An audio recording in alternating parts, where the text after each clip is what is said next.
নমস্কার বন্ধুরা, welcome to মায়ের হেসেল। আমি সুতপা, মায়ের হেসেলে আপনাদের সবাইকে স্বাগত জানাচ্ছি। আমি আজকে শীতকালের একটা মজাদার রেসিপি নিয়ে আপনাদের সামনে হাজির হয়েছি। আমার আজকের রেসিপিটি হলো নতুন আলু দিয়ে মুরগির মাংসর ঝোল। নতুন আলু দিয়ে মুরগির মাংসর ঝোলের রেসিপিটা করতে আমি এখানে 800 গ্রাম মুরগির মাংস আর কিছু নতুন আলু পরিষ্কার করে নিয়ে নিয়েছি। তাহলে চলুন শুরু করা যাক। আমি সবার প্রথম একটা পেস্ট তৈরি করে নেব। আমি একটা মিক্সিং জারে একটু বেশি করে রসুন আর 1 ইঞ্চি আদাকে 3-4 টুকরো করে নিয়ে নিয়েছি। এবার আমি খুব ভালো করে একটা পেস্ট তৈরি করে নেব। এবার একটা কড়া বসিয়ে তার মধ্যে আমি 3 থেকে 4 টেবিল চামচ সাদা তেল দিয়ে দিয়েছি। আপনারা চাইলে সাদা তেলের পরিবর্তে সর্ষের তেলও দিতে পারেন। তেলটা খুব ভালো করে গরম হয়ে গেলে এর মধ্যে আমি কিছু ফোড়ন দিয়ে দেবো। আমি এই ফোড়ন হিসাবে 2টো তেজপাতা আর কিছু গোটা গরম মশলা দিয়েছি। ফোড়নটা একটু নাড়াচাড়া করে নিয়ে এবার আমি 2টো বড় সাইজের পেঁয়াজ কুচিয়ে রেখেছিলাম, সেই কুচানো পেঁয়াজটা সম্পূর্ণ তেলের মধ্যে দিয়ে দেব।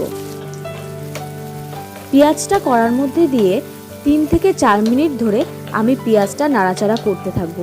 আমি পেঁয়াজটা একটু লাল করে ভেজে নেব।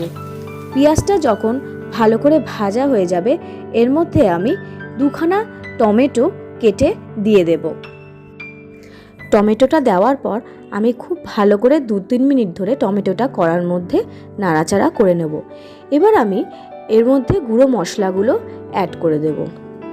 আমি এখানে 2 চামচ জিরে গুঁড়ো, 2 চামচ ধনে গুঁড়ো, 1.5 চামচ লাল লঙ্কার গুঁড়ো আর 1.5 চামচ হলুদ দিয়ে দিয়েছি। সব গুঁড়ো মশলা দেওয়া হয়ে গেলে এবার আমি গুঁড়ো মশলাটা খুব ভালো করে মিশিয়ে নিয়ে তারপর আমি কড়ার মধ্যে স্বাদ মতো নুন দিয়ে দেবো। নুনটা দিয়ে মশলাটা খুব ভালো করে মজার জন্য আমি আবারও কিছুক্ষণ নাড়াচাড়া করে নিয়ে 2 থেকে 3 মিনিটের জন্য কড়াতে ঢাকনা দিয়ে দেবো। কড়ার ঢাকনাটা তুলে এবার আমি 2 টেবিল চামচ আদা রসুনের যে পেস্টটা তৈরি করে রেখেছিলাম সেই পেস্টটা দিয়ে দেবো। এই পেস্টটা দেওয়ার পর আমি খুব ভালো করে আবারও মশলাটা কষিয়ে নিয়ে কড়াটা কিছুক্ষণের জন্য ঢেকে দেব। 2 থেকে 3 মিনিট পর দেখুন বন্ধুরা, মশলাটা থেকে কত সুন্দর তেল বেরিয়েছে। আমি এবার পরিষ্কার করে রাখা মাংসটা এই মশলার মধ্যে দিয়ে দেবো।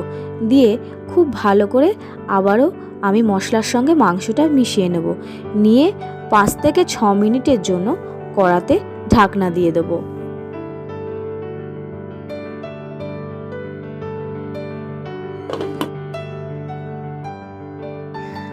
কড়ার ঢাকনাটা তোলার পর আমি এবার নতুন আলুগুলো দিয়ে দেবো। আলুগুলো দেওয়ার আগে আমি একটা কাঁটা চামচ দিয়ে আলুগুলোর গায়ে ফুটো ফুটো করে দেব।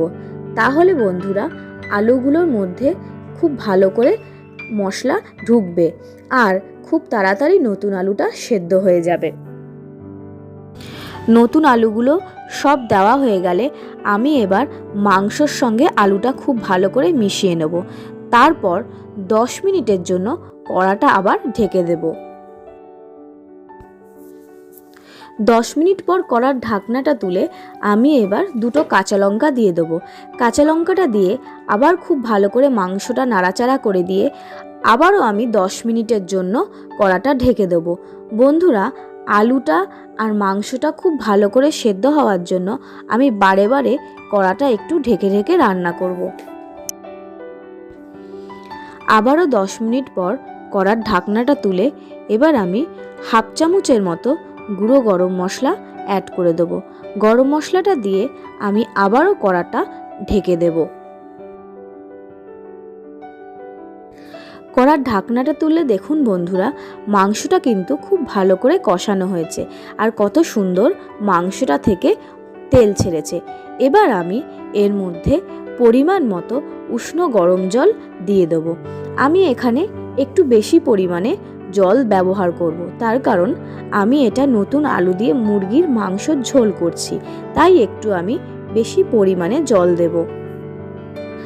মাংসতে জলটা দেওয়ার পর খুব ভালো করে মাংসটা নাড়াচাড়া করে নিয়ে আমি আবারও 10 মিনিটের জন্য কড়াটা ঢেকে দেব।